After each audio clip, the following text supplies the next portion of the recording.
want to offer you two simple words that can help you increase the challenge of combat encounters in your 5e games, but probably in all of your games, especially D20 based games, whether you're playing games like Pathfinder 2, or you're playing games like Dragonbane, or you're playing games like 5th edition D&D. If it's a D20 game that sort of operates similar to the way that D20 games operate, again, 13th Age and other systems like this is pretty much a universal 2-word solution on how to increase the challenge of combat in your role-playing games. Are you ready? It's very straightforward. The answer is more monsters. More monsters is the way to increase the challenge. Now, I know that seems obvious, but let's dive into this a little bit. Let's talk about this idea about more monsters and why it matters. Those of you who are familiar with my nonsense might be familiar with the things I call the dials of monster difficulty. We wrote about this in our book, Forge of Foes. I've written about it before on other websites. On Sly Flourish, I've written about it before and talked about it. The idea of the 4 dials is that there's 4 basic ways that you can manipulate a battle for difficulty, both going down and going up. You can also manipulate them to increase or decrease the speed of a battle. Those dials include how many hit points does the monster have, how much damage does a monster's attack do, how many attacks does that monster get, and how many monsters are there in the battle. And all of these are little dials that you can turn that can affect the battle. They can affect pacing, they can affect threat, they can affect danger, they can affect all different things as you twist these dials. But probably the most effect out of all of those for increasing or decreasing the challenge of combat is the number of monsters in that combat. That's different than the size of the monsters in that combat. I think the number of monsters matters more than the size of those monsters, assuming relative comparison. Obviously, if you have 15th level characters, adding a couple more skeletons to a group of skeletons is not going to have a big effect. But assuming that the monsters are roughly at the general challenge rating of the characters, adding more monsters is going to have a dramatic effect on the difficulty of the battle. Likewise, removing monsters will have a dramatic effect on the difficulty of battle going down. So why? Why does this one effect matter so much? And there's a bunch of different reasons why this matters. And then we're going to talk about right now. One of them is it spreads out character attacks. When there's more monsters around on a battle, sometimes a really tactically focused group of characters and group of players are going to know what they call focus firing. Focus firing is we're all going to focus on one of these at a time and kill them outright so that we're not constantly facing 5 monsters to the very end, but 5, 4, 3, 2, and 1. That means you're going to take less damage. This is a trick for players too.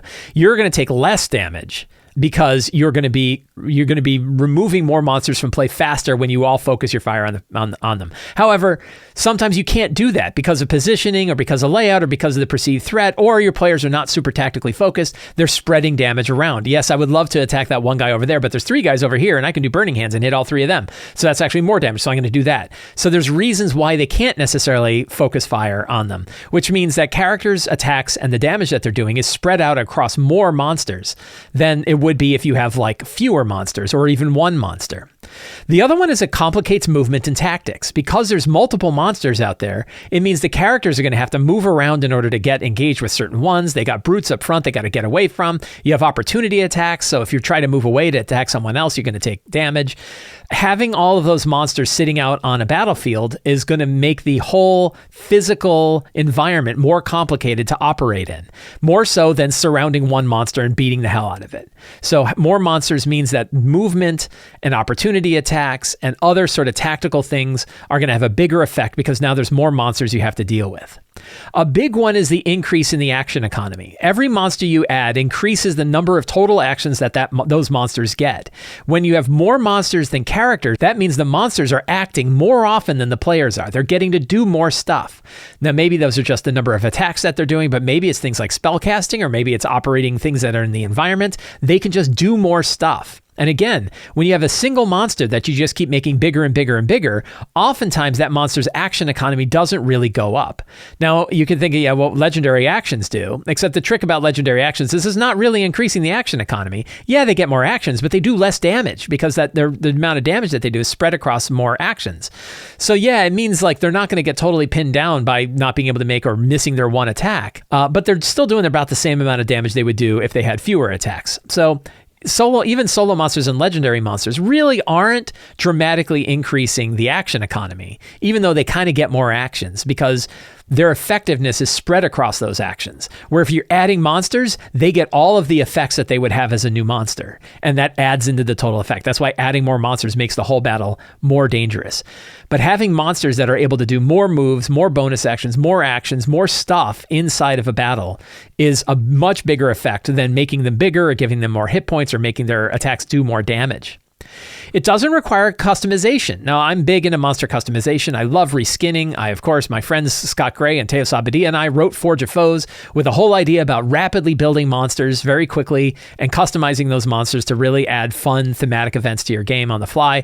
But the reality is sometimes you just have the monster manual in front of you, you have whatever your monster book is, and you don't really want to spend a lot of time or a lot of headspace in going through and improvising all of those new monster abilities. You just want to use those monsters. Well, guess what? If you want to increase the threat without customizing a monster, add more monsters. It's very straightforward. You just add more monsters into it and it goes up. There's one big problem with this whole idea. When you add more monsters, the whole battle slows down, right? This is the one problem with more monsters for increasing a threat. When you add more monsters, the battle slows down. And sometimes, especially at higher levels, or if you have lots of players, lots of characters on the table, battles can already take a long time. And if you throw more monsters in there, the battle's going to take even longer. Maybe this is okay. If it's a great big climactic battle, everyone's having a good time, you're still managing to move the spotlight around, you're still making sure everybody's got fun things they could do, and they're generally engaged with the game, and they're having a good time, then it's okay if a battle takes 90 minutes instead of 45 minutes or whatever. It's okay. I've run great big boss battles that took 3 hours. It was the whole session was one big battle, but it was still fun because it was their big climactic battle. It was the big thing that they did. If you're familiar with Baldur's Gate 3, if you managed to get to the end of Baldur's Gate 3, I'm not going to spoil, but there's a great big battle at the end of Baldur's Gate 3 that has tons of bad guys in it. Tons of them. Not only are there tons of bad guys, there's tons of different bosses in that fight. There's lots of different things that you want to target because you're like, oh, I hate that guy. Ooh, I also hate that guy. Ooh, that guy looks really dangerous too. I should probably take care of him, which spreads around the damage. It makes things really, really hard. That battle takes hours to run because it's so big and has so many moving parts, it takes a long time. So our trick for this is to work one of the other dials. Now, I'm focusing this dial on the idea of adding more monsters, right? You add or subtract more monsters from the game. But there's another dial that directly works with this that can help you speed up the battle and move things forward and change the pacing, and that's the number of hit points that monsters have. If you look at 5th edition monsters, their hit points are not static. They have a dice equation next to it. You are free within the rules of the game to increase or decrease the amount of hit points that the monster has within the range of those dice. I'll give you another little trick. You can ignore that completely and just increase or decrease hit points however you want anyway. Double their hit points, halve their hit points, drop them right to 1 hit point.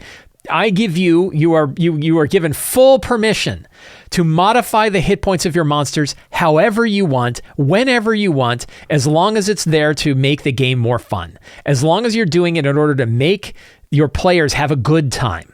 That's the key. You're not doing it for revenge. You're not doing it because you're mad. You're not doing it because you're bored. You're doing it because you want your players to have a good time.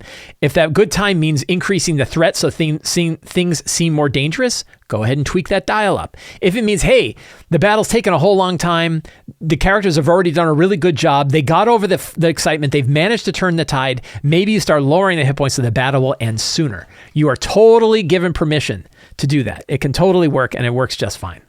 So that dial works directly in proportion to the number of monsters dial. If you have lots of monsters that are on the table, but the battle has gotten past the point where it's fun, lower all the hit points of those monsters so the characters can go around and kill them and knock them out with 1 hit. You can even just ignore hit points and say, the next attack on that's going to kill that monster. I've done this many times. The next person who hits this target with any damage at all is going to kill it. And they do, and it makes the battle, oh, thank God we got rid of that. Oh, we got rid of another. Wow, we're cleaning up. This is great. We clean up. They feel really good. They get a whole bunch of cool final blows on all of their monsters, and then the battle is over.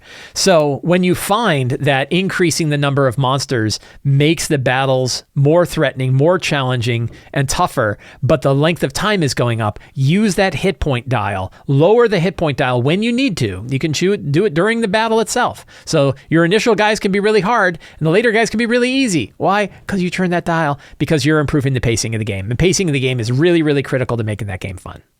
So, 2 words. You want to increase or decrease the threat of a battle? The easiest way to do so is adding monsters or subtracting monsters.